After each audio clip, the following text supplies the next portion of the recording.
وما سنتي مرتا يا توي كرك هذا فرحسنا هاي مرتا أنا أدانا هاي arts entertainment تدرتوي نومين معنا أكان هو معنا شيكا يو أبغى تقول إيه تدوس ناي من التغيير وعمل كانوا معنا عاوة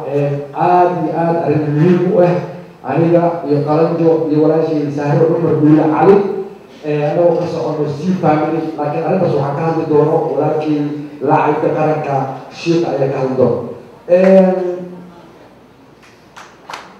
كعبورية مين تكلم له واسي يعني إذا تقول لي كلمني يا أوكي thank you في روما مشهور رئيسها كماها وأنا فرح سناي إن عبد البشير النبوي اللي يولكيسا يولكي سوساي هوش أي قبطان يولكي ولكي أسكنا أنا فرح سناي ما نقول سامسي ما نقول عبد البشير النبوي هو حتى تغيير الأمور فورن ميل الكلية السكول بطان سوماليا ما بطان جان كيسين ولا ولكيس marka dhalinyarada ku kulmaan isku kaashadaan isku walaashadaan afkooda ay ku hadlaan waa muhiim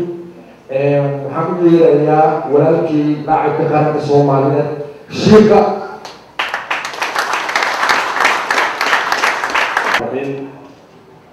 marka hore waxaan jeclahay inaan u mahadceliyo kooxda kubadda kolayga ee Roma iyo macallinkooda Axmed Daahir oo iyagu sanadkan 2012 كوبوليس كتبتي عيارها أقول لكم من صور. مثلاً أبو حنجال أنا إرادوها مبليو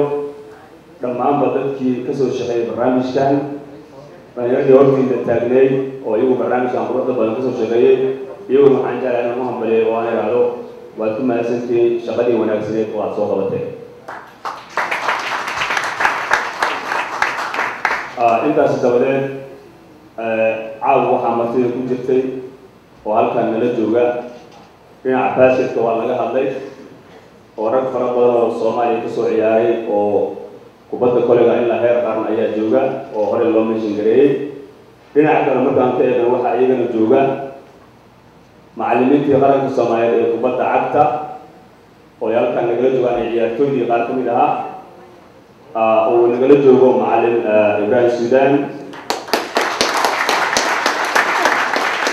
وعطوا نرجو معلم غريبي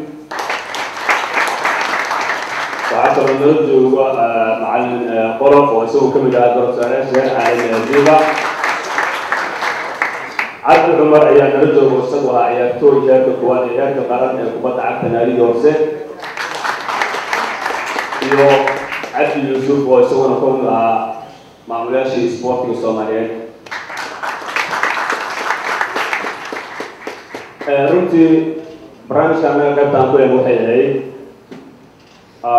qayb gaar ah oo ugu talagalnay in aynu hadiyad gaar ah oo ay kusoo talagaleen Somali Entertainment Award ay ugu talagaleen macallin muddo badan kusoo dhex jiray isboortiga Soomaaliyeed gaar ahaan kubadda cagta howlo aad iyo aad u fara badan ka soo qabtay muddadii uu joogay dalka Soomaaliya gaaray ilaa heer dibadeed inuu معلم ونقول كوحات يبدأ أما المرة اللي له حق صوت الجلي Somali Entertainment Award وأي هنا يان عبد الحكيم بيار سهراء عمر دولة في قلنج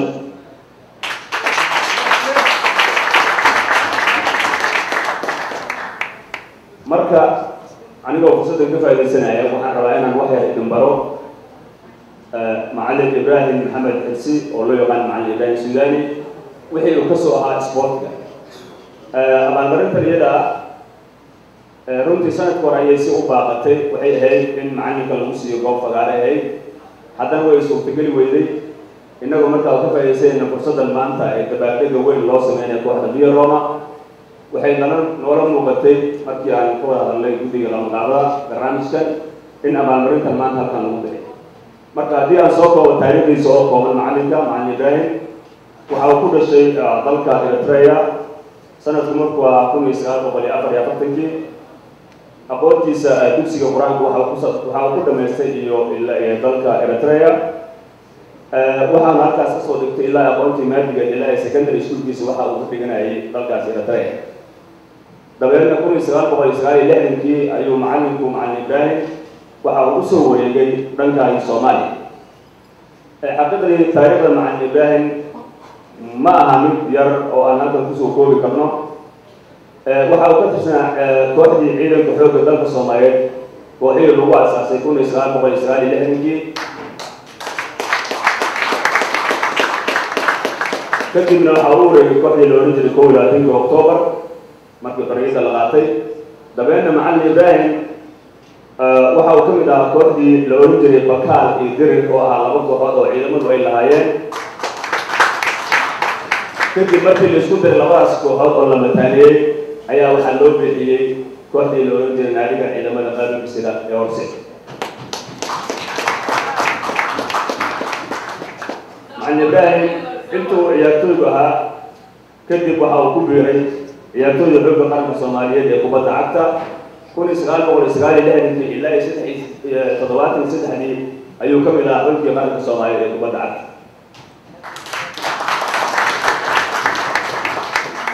muddadii macallinku dabeed waxa uu wareegay dhinaca tababarnimada waxa uu aqoon kororsi u aaday 1974 ilaa 75 dalkaasi Jarmalka oo markaasi tababarkaasi ay ka qayb galeen ilaa 60 dawladood ilaa 60 qof oo ka socda Afrika dal macallin Ibrahim waxa uu ahaa qofkii ugu horreeyay ee la siiyey shahaadadii aqoonsiga ee tababarnimada heerka caalami qofkii ugu horreeyay uu soo baxay isagoo matalaya qaranka muddadii macallinku uu ahaa kooxda hoose macallinka waxa uu ku guuleystay koobkii General Daawud iyo koobka horyaalka oo iyagu ah koobkii ugu qiimaha badnaa ee markaa laga ciyaaray dalka Soomaaliya koobka General Daawud kooxdiisa hal mar ay ku guuleysatay sidoo kale waxay ku guuleysatay 4 jeer ayay ku guuleysteen koobkii horyaalka championship-ka sidoo kale kooxdii uu watay horseed waxay ku guuleysteen horyaalkii ciidamada jaamacadaha Carabta oo lagu qabtay Muqdisho ay kaalinta kuwaad ka galeen sidoo kalena macallinku kooxdii uu watay waxa ay kaalinta labaad ka galeen ciyaarihii bariga iyo bartamaha Afrika East and Central Africa xaqiiqdii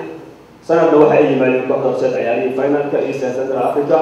laba sanadna waxa ay yimaadeen ciyaarihii semi finalka ay ku hayeen marka koox Soomaaliyeed oo gaartay heerkaasi kubadda cagta ma jirin aan keen kooxda horseed oo macallin Ibrahim markaa uu gaaray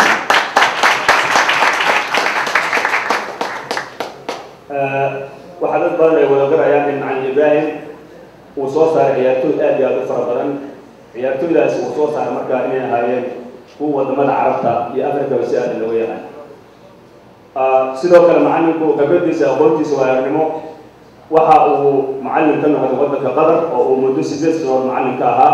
sidoo kale waddanka Sacuudiga ayuu muddo 9 sanadood waxa uu ka ahaa macallin kuwa joogitaankiisa halkan ee waddanka Mareykanka macallin Ibrahim marba waxa uu qayb weyn ka qaataa isku dubaridka iyo talasiinta ciyaartooyda Soomaaliyeed ee ku howlan kubadda cagta runtii aad iyo aad baan ugu faraxsanahay maanta inuu naga soo qayb galo barnaamijka isaga iyo saaxiibadiisii kubadda cagta wadamada ay ku wada jireen waxaan leenahay macallinku hambalyo dadaalkaaga halkaaga ka sii wad ilaahay nicmo dheer ha ku siiyo runtii waxa uu ka mid yahay dadka maanta ugu dambeeyay sporting Soomaaliyeed ka haray ayuu noogu jiraa waxaan leenahay macallin hambalyo abaalmarintii marka ay ku talagaleen kooxdan walaalaynta fanka artiska iyo sportiga Somali Entertainment Award waxaan codsanayaa Cabdixakiim BR Sahra Cumar Dhuule qalanjo in halkan yimaadaan macallin Ibrahim isaga waxaan ka codsanayaa halkan yimaado si abaalmarintaas ay ugu talagaleen ugu guuleysto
الله الرحمن الرحيم.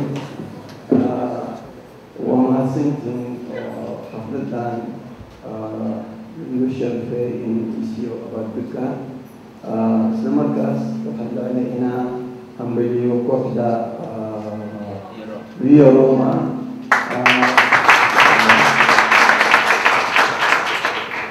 Selamat kepada ina berdiri atau mengkabi tiada di haflatan. ومحسنتم سند والأساس مع كل دول مسؤولات. السلام عليكم.